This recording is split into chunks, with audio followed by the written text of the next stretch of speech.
Hello, hello mga mamangs. Good morning. Nagbugtaw naman ta na fresh. Wow! Siyempre, ginasikaso ko na yung bata ko kay gintagaan sa sang last chance. Ang teacher yate. Siyempre, mayo-mayo to sanay. Kag-exam may abaw grabe nga bata. Wala kasi nagtuon kagabi. Kabalo na siya ako.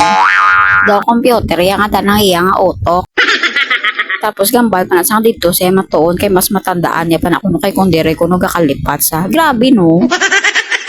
So amo na nino nagrepack ko na isang kalamay nga pula kag puti. Syempre wala naman iban nga color kay pula man lang kag puti ang pagpipilian. Pero kung may color green kamo dalaan niya di kay repack kon tapagid.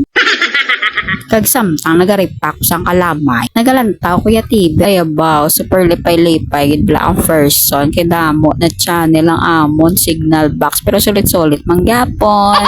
Ang nagagwa sa ibang nga channel, nagagwa pag ito sa piyak nga channel. Pero sige lang amay man may tumok-tumokon, mga kakag may pili-pilian, bala kung ano nga channel ang gusto mo tanawon. Oh no! Kung sa totoo lang, data marami ko lang magripak-ripak. Pabantayan ako playa tiyanggi, bisan 24/7. Pa hindi lang yung magripak-ripak, kaya natakaan gid kuya. Pero wala ta mahimo, kay katiyanggi, takin ang lang, taginay tiyagaan. Mo ginaya dapat mga mamangs and papangs. So pagkatapos ko sa kalamay, dili naman ta sa mantika, sa madanlog-danlog. Basi gigakinanglan kamo da pampadanlog. Damo di isa na di ka container. Pero to damo ko di mantika, gabaligya mo ko di nilipid. Basi ga pangitak da nilipid, mayari ko di nilipid nga mantika. Baw na promote pa ba? Pero basta mga amoni blang ka uti, bala to ginatakan ko galing kay wala gid ko choice kay ang bata ko hindi gid niya kabalo gihuon gid siya solo flight ni mamangs niyo. Gunggong! Kapila ko ginasa ginahambalan nga magtuon ka na kapangripa ka magkwanta sa tiyanggi kay pila ka adlaw sa ulihi sa imo man ni makadto ang tiyanggi ihatag man namon sa imo kag sa future mo nga asawa bogas ko ila palang gani pa pangasawon ko na. Di mamahaw na ta nagbakalang ko kanon chorizo kag pansit kay nagutom lagit ko na tamad ako magtigang. Syempre may pakape patay wala gid japon niya pakadudlaan si mamang siya. What? Importante may kanon. Amo na ginatawag nga busog now palpitate later.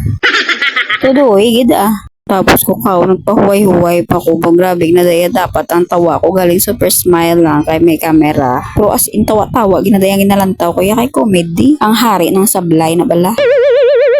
Kaya alas 12 na break time na to ni Didi, ari ding hinablos ko kapasikat naman sa kay Didi kay para matagaan sa kuno Pasko kay biskwit la kuno ang ginhatag sa iya nga Pasko. Ginanamin nami agad ang saot-saot kaya tapos ginahagad po ko nati masaot kami kuno nga duwa. Kag may nagabot naman ko galing nga parcel. Niliwat ko naman nagbalik naman ko kung nagpakuno-kuno. Amo ginaya basta mga hoblageres siya. Yan lang mga mamas and papangs. Follow for more.